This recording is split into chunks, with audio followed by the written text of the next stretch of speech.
si tu n'admires pas l'extérieur de la personne que tu comptes avoir pour toute la vie, mademoiselle ou monsieur, va te mettre dans une position où Dieu t'a déjà donné Ève, mais toi tu ne fais que compter les animaux. Mais toi tu seras là, tu es marié, mais tu continues à saliver quand tu vois les hommes.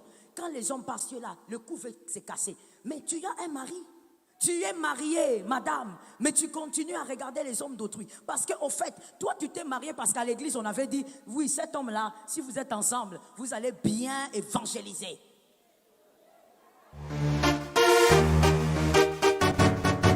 Shalom bien-aimé dans le Seigneur Jésus-Christ. Aujourd'hui, la servante de Dieu, pasteur Joël Gloria Cabassel, pasteur responsable de l'église Assemblée évangélique Nouvelle Alliance de Kinshasa, parle des 3 piliers à respecter pour faire un choix intelligent du conjoint. Le choix d'un partenaire amoureux n'est jamais un hasard, mais dépend de l'histoire personnelle de chacun. Il arrive très souvent qu'une personne se plaigne de tomber sur un conjoint immature, pas sérieux, violent, etc. Dès la première rencontre, de nombreux signes, issus de la communication verbale et non verbale vont traduire qui nous sommes et qui nous avons en face de nous. Expressions, attitudes, voix, regards sont autant de signes révélateurs de ce que nous sommes. Ces indices vont influencer nos choix dès le début. Ainsi, on choisirait une personne à partir de certains critères que l'on perçoit soi-même plus ou moins consciemment. Pour faire un choix intelligent du conjoint ou de la conjointe, pasteur Joël Gloria Cabassel parle de 3 piliers à respecter pour réussir dans son choix. Suivez tout de suite l'intégralité du message pour en savoir plus. Abonnez-vous, aimez et partagez afin d'apporter l'évangile de Jésus-Christ aux nations. Que la bénédiction de Dieu soit votre partage dans le nom puissant de Jésus-Christ. Amen. À ce verset, il y a 3 piliers à respecter en ce qui concerne l'amour. 3 piliers à respecter que Adam nous a si bien révélés. 3 grands piliers à respecter pour faire un choix intelligent. Que quelqu'un me dise intelligent. Pour faire un choix intelligent. Parce que monsieur le célibataire, mademoiselle la célibataire, il faudrait être capable de faire un choix intelligent. Pour aller loin dans sa vie de couple, réaliser la volonté de Dieu, il faudrait faire un choix intelligent. C'est-à-dire, c'est un choix qui va bien au-delà des émotions. Et les 3 piliers, nous le ressortons de ce verset. Le premier pilier, dans ces phrases, nous constatons ceci d'abord. Il y a de l'admiration. Que quelqu'un me dise admiration. Deuxièmement, il y a de la reconnaissance envers celui qui lui a donné cette femme. Parce que en écoutant Adam, on sent une satisfaction. Il y a donc de la reconnaissance. C'est la deuxième colonne. La troisième colonne, il y a la révélation. Premièrement, nous disons, il y a l'admiration. Merci. Il y a l'admiration. Deuxièmement, il y a la reconnaissance envers celui qui a donné la femme. Troisièmement, nous disons, il y a la révélation.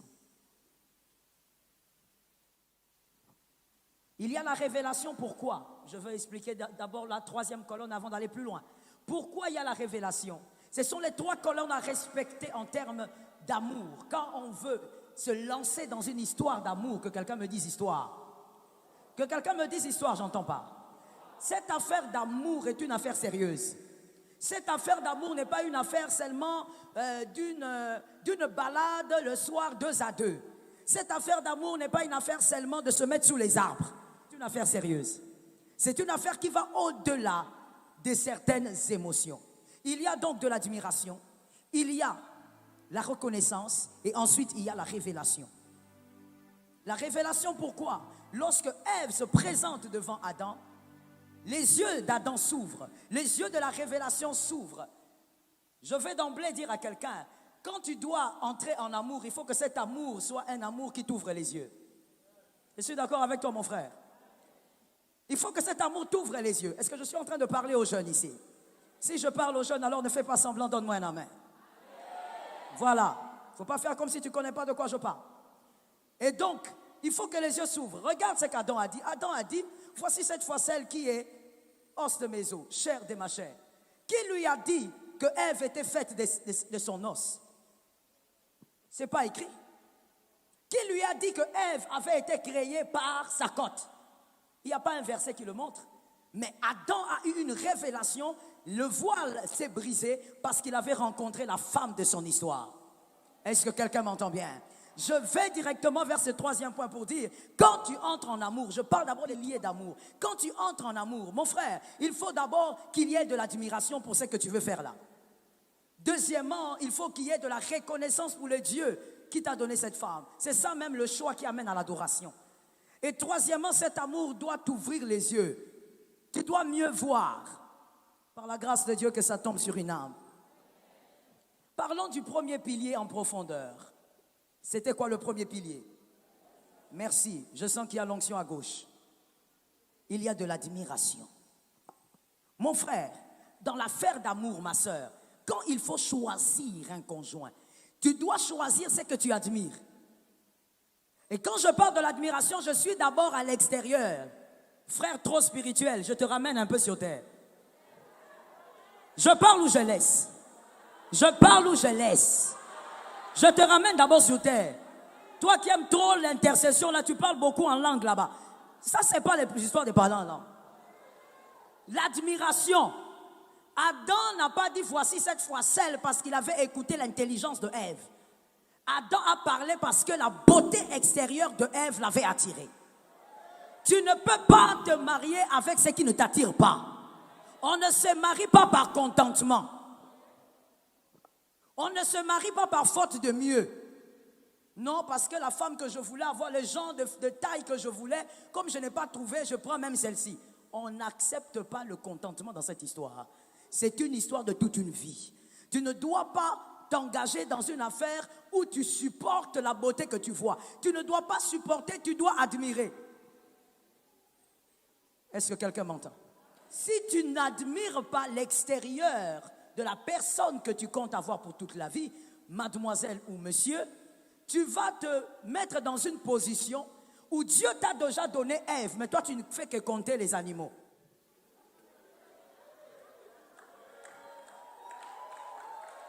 Je parle ou je laisse? C'est-à-dire quand Ève est arrivée, Adam a arrêté de compter les animaux. Adam a dit, ok, ça ce sont les animaux, mais celle-là, c'est ma chair. Mais toi, tu auras une femme, monsieur, tu seras toujours en train de compter les animaux. Parce qu'en réalité, en dehors de ta femme, toutes les autres femmes là,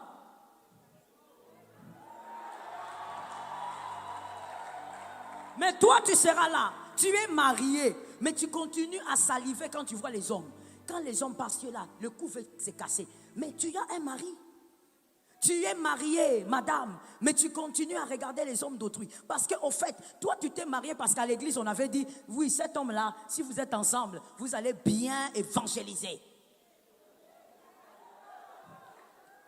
On ne se marie pas d'abord pour évangéliser.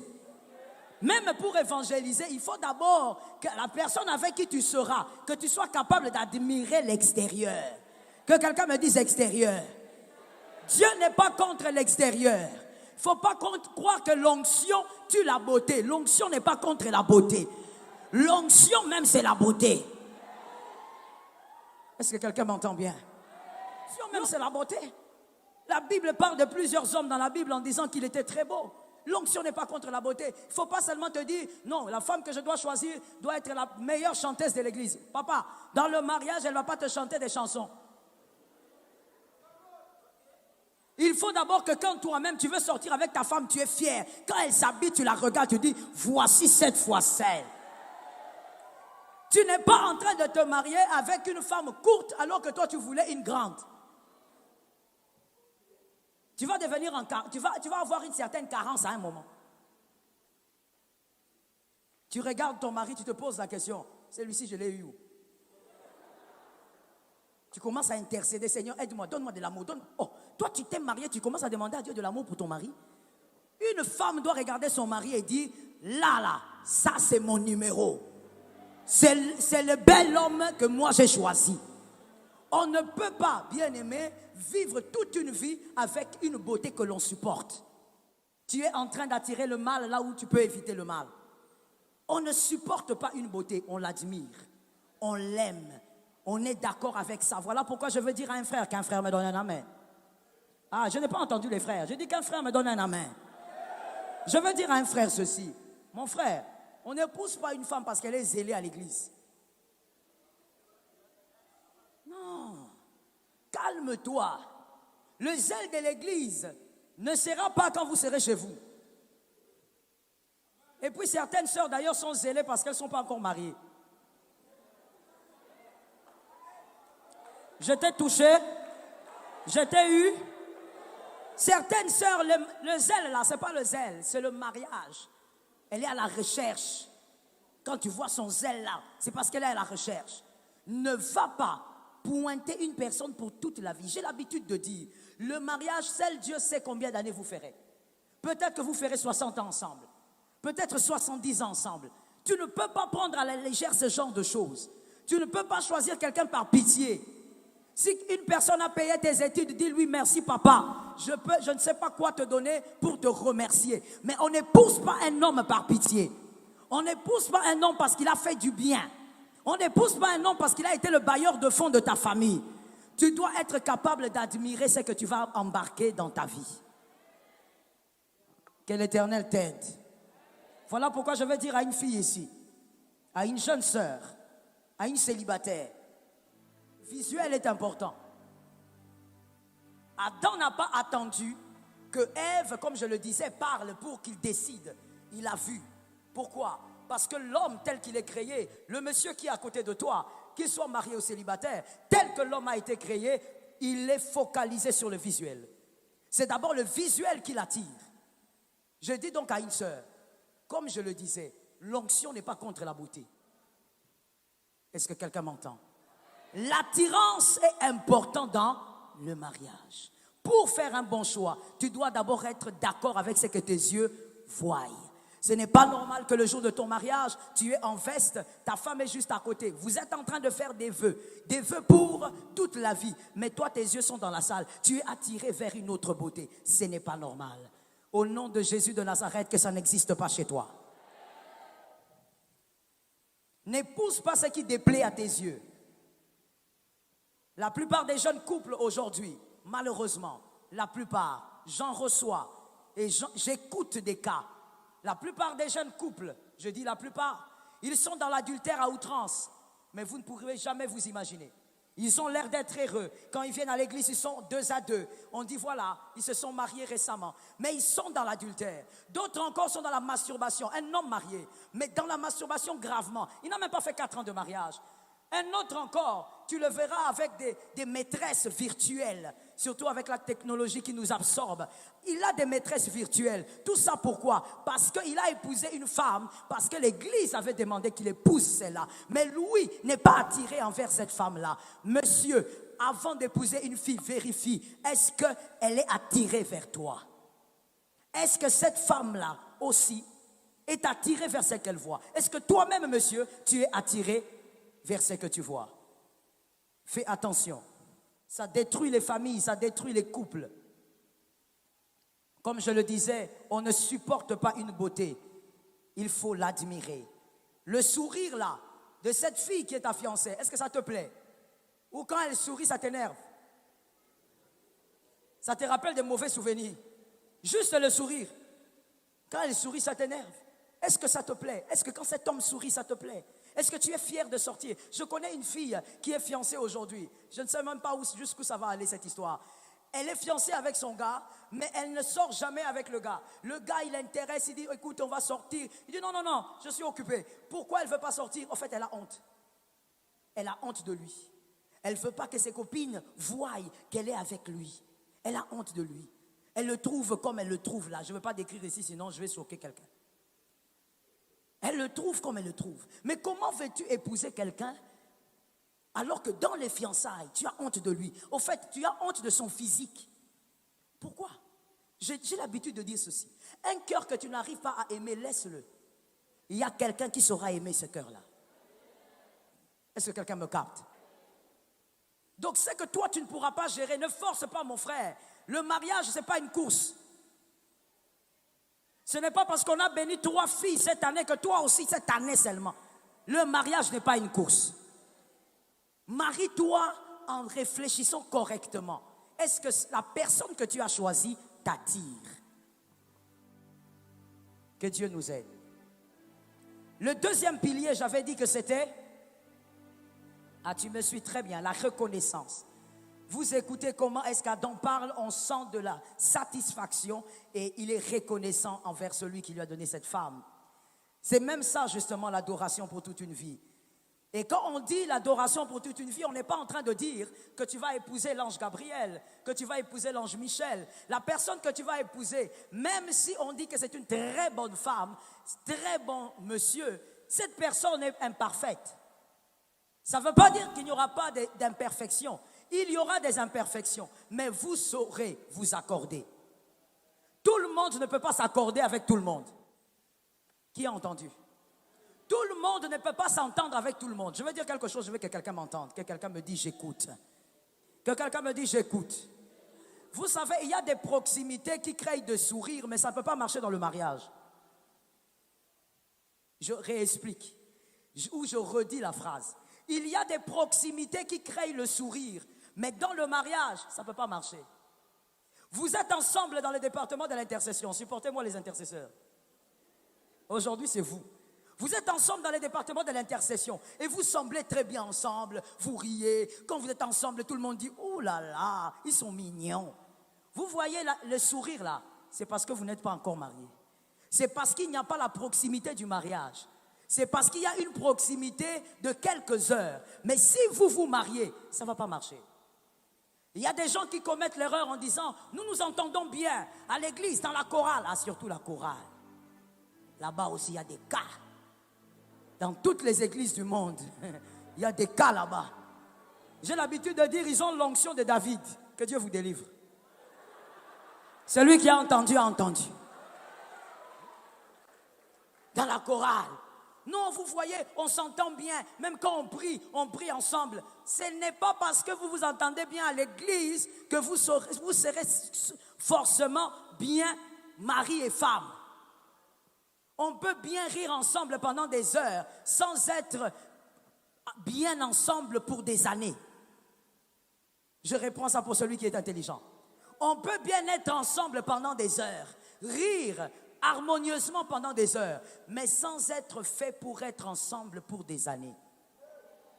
C'est l'erreur que plusieurs jeunes ont commis. Et aujourd'hui, je ne sais pas, les autres pasteurs, ce qu'ils ont remarqué, mais moi, ce que j'ai constaté avec les couples, les jeunes couples que je reçois, jamais comme avant, il y a des divorces au milieu de la jeunesse. Des jeunes, même pas 5 ans, ils divorcent. Et divorce sérieux. Ce n'est pas divorce des blagues. Sérieux, chacun se sépare. Incroyable. Pourquoi? Parce qu'on n'a pas respecté le choix intelligent. Ce n'est pas parce qu'on rit ensemble en rentrant à la maison sur la moto. Elle se met au milieu, toi tu es derrière. Vous riez tout au long jusqu'à l'arrivée qu'elle sera forcément une bonne femme pour toi. Que l'Éternel t'aide. Et donc, voilà pourquoi dans ce domaine, il faut absolument associer la prière. Il faut que le Saint-Esprit te rende capable aussi de voir ce que les yeux ne peuvent voir. Le Saint-Esprit doit être pour toi un grand soutien. Je veux dire à un homme ceci, que les hommes me donnent un amen. Voilà, ça c'est l'amen vraiment. Je dis ceci. On a constaté quelque chose en Afrique, c'est que les hommes prient moins pour le mariage. Ce sont les femmes qui prient beaucoup. Alors que mon frère, si toi tu épouses une mauvaise femme, ta destinée est bousillée. Si tu épouses une mauvaise femme, même ta vie avec ta famille est bousillée. Si tu épouses une mauvaise femme, tu vas nourrir des enfants, mais ces enfants finiront un jour par devenir tes adversaires.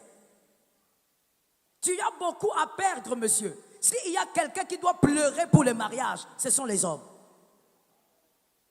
Tu dois pleurer pour que Dieu, Christ te fasse grâce, que tu fasses un choix intelligent. Est-ce que quelqu'un m'entend? Un chef peut être un bon leader, mais s'il n'a pas de bons sophistes, il est fini. Son leadership n'aura pas de couleur. Un bon leader, c'est celui aussi qui a des hommes capables derrière lui pour rendre le travail. Sinon, ton leadership n'aura pas de sens. Et toi, monsieur, tu es chef d'une famille. Même si tu n'es pas encore marié, tu deviendras chef. C'est toi le chef de la famille. Tu dois donc te rassurer que la personne que tu prends dans ton bateau ne va pas sauter du bateau avant le temps. que la personne que tu prends dans la barque n'aura pas peur du vent violent de ta vie. Que l'Éternel aide quelqu'un. Le troisième pilier, c'était quoi? La révélation. Écoute-moi très bien, mon frère. Tu dois savoir que le mariage, le choix, avant même d'arriver au mariage, le choix que tu fais ne doit pas t'amener à régresser. Tu ne peux pas faire un choix, mademoiselle, qui t'abrutit. Tu ne peux pas faire un choix qui te fait reculer 5 pas, 10 pas en arrière. Le monde a dit reculer pour mieux sauter. Mais dans le mariage, ça ne s'applique pas toujours. Parce que tu vas reculer, tu épouses un homme, tu avais déjà certaines valeurs, tu avais déjà une certaine perception de la vie, mais tu épouses un homme qui te fait reculer. Tu épouses un homme qui t'abrutit. Tu épouses un homme qui vient dans ta vie, mademoiselle, que les demoiselles me donnent un amen. Que je parle d'abord à ces demoiselles-là. Tu épouses un homme qui vient. Tout ce que cet homme a, ce sont ses habits.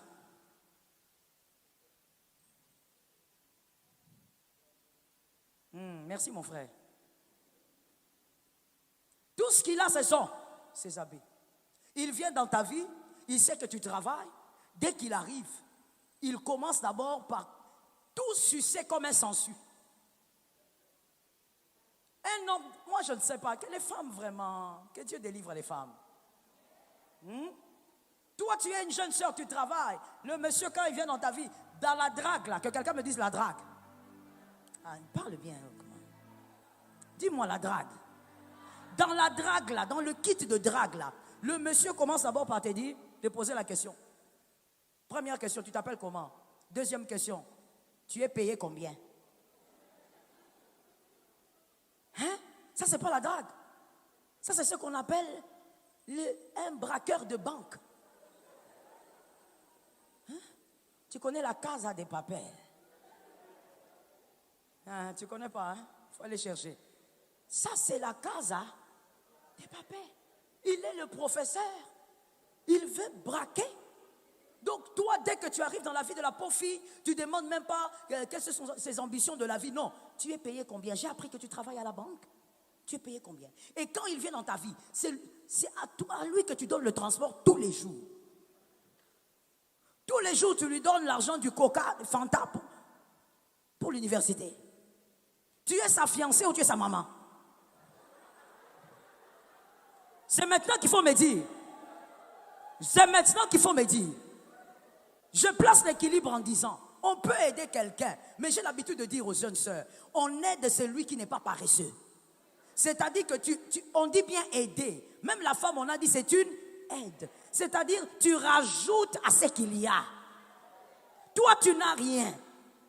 Tu ne cherches aussi rien. Tu connais toutes les séries de novellas. Mais tu viens dans la vie d'une fille. Elle paye ton taxi. Elle s'occupe de toi. Elle s'occupe de tout, au fait. Et toi, tu es là comme un sangsue. J'ai dit à une jeune sœur, sors de cette relation toxique.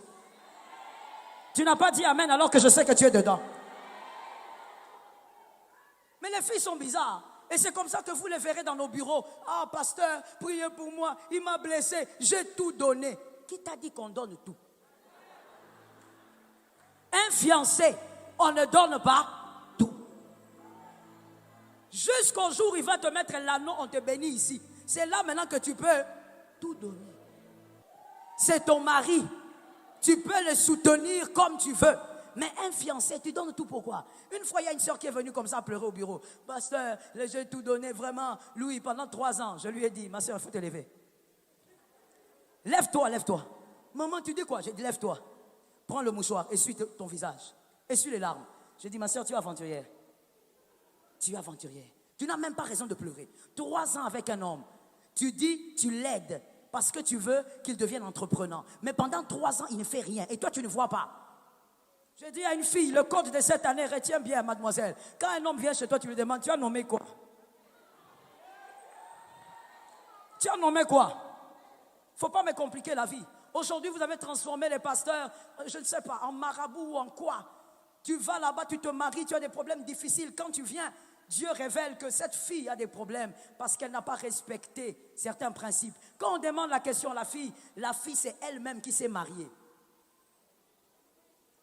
Tu n'as pas compris, hein? Je t'explique. L'argent de la dot là, c'est la fille qui a donné.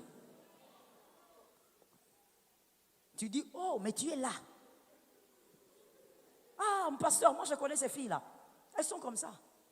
Tu es là, l'argent de la dot. Tu crois que c'est ça l'amour? Non, il traverse des moments difficiles. Alors moi, prends 3 000 $, mets à côté pour la dot. Une femme ne se dote pas. Si dans votre coutume il y a la dot, une femme ne peut pas se doter. Mais ça c'est quoi? Le problème c'est quoi? Tu fais aller au-delà des limites. Tu crois que c'est l'amour. Je dis ceci, même une femme mariée, et je parle aussi aux femmes mariées, je dis, même quand on veut aider son mari, on veut aider un homme, on n'aide pas son homme à devenir paresseux. On aide son homme à se relever et à relever les défis. J'ai besoin de 3 amen. On n'aide pas son homme à devenir paresseux, même marié.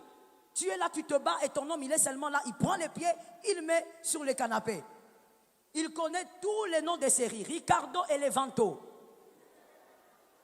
Et tu dis quoi? Moi, je suis une bonne aide. Tu n'es pas une bonne aide. Parce que ta première mission en tant qu'épouse, c'est d'être capable d'amener cet homme à accomplir sa destinée. Que l'Éternel te soit favorable. Je dis donc à quelqu'un que l'Éternel te permette, te donne la rêve. Quand tu rencontres quelqu'un, cette personne ne doit pas t'abrutir. Cette personne ne doit pas te regresser. Cette personne doit te propulser. On rencontre quelqu'un pour que les bonnes choses que l'on a s'amplifient. Comme je le disais, la personne aura aussi des défauts, mais c'est une manière aussi d'aider cette personne à devenir meilleure malgré ses défauts. On ne rencontre pas une femme, un homme pour quitter le niveau 10 vers le niveau 5. Et tu dis, non, c'est comme ça, c'est toujours dur. Mon frère, pourquoi tu es dans des logiques un peu bizarres? David, c'est David. Salomon, c'est Salomon. Celui qui comprend cette logique peut aller de l'avant différemment. David a commencé derrière les brebis. Salomon n'a pas commencé derrière les brebis. Salomon, lui, il a commencé sur le trône. Chacun a sa destinée. Ton grand-père a commencé bas. Tu n'es pas ton grand-père. Oh. Les concernés sont venus. Cette logique-là, il faut être délivré de ça. Non, vous savez, tout commence tout petit. Ça dépend. Le petit de Salomon n'est pas le petit de David. Ça dépend. Et tu n'es pas obligé de commencer comme ton père avait commencé. De commencer avec les chaises, je ne sais pas, vertes là ou quoi là. Tu n'es pas obligé. Tu as ton parcours, tu as ta destinée. Tu peux commencer à 10, tu peux commencer à 20. J'étais en train de parler à quelqu'un. Tu peux commencer à 30. Tout dépend de ta détermination, de ta foi. Est-ce que quelqu'un m'entend? Tu dois refuser de rencontrer quelqu'un. Même toi, tu aimais la Bible, tu avais une certaine avancée, même par rapport aux choses de Dieu. Mais tu trouves quelqu'un qui te ramène en arrière. Qui commence à te dire tout le temps à l'église là-bas, vous faites quoi là-bas? Est-ce que tu crois que ça va faire quelque chose? Ça, c'est quel genre de personne? Qui te ramène en arrière? Vous avez répétition, toi tu es zélé pour la répétition. Elle, quand elle vient, elle te dit, ah viens, on va aller à la plage. Vous allez aussi là-bas au fleuve là-bas, on vous attrape. Une personne comme ça. Une personne qui t'a trouvé, tu aimes le travail, tu es un bosseur, monsieur, tu as ton travail, tu entreprends aussi à côté. Mais cette femme, quand elle vient dans ta vie, elle commence à te sucer. Lundi, tissage, mardi, make-up, mercredi, jupe, jeudi, taxi. Depuis qu'elle t'a rencontré, elle ne prend que des taxis express. Même tes économies, elles commencent à y toucher. Les lundis, c'est la maman qui est malade. Mardi, c'est la grand-mère. Mercredi, l'arrière. Tu commences à sortir tout. Pourquoi? Parce que tu as quelqu'un qui ne veut pas avancer, mais qui veut te ramener en arrière. On ne fait pas un choix qui regresse. On fait un choix qui vous propulse. Ça tombe sur ta vie au nom de Jésus. Shalom bien-aimé dans le Seigneur Jésus-Christ. J'espère que vous avez aimé cette vidéo. Abonnez-vous et partagez pour porter l'évangile de Jésus-Christ aux nations, car il y aura plus de joie dans le ciel pour un seul pécheur qui se repent. Merci de faire partie de notre famille Wonderful Jésus-Christ.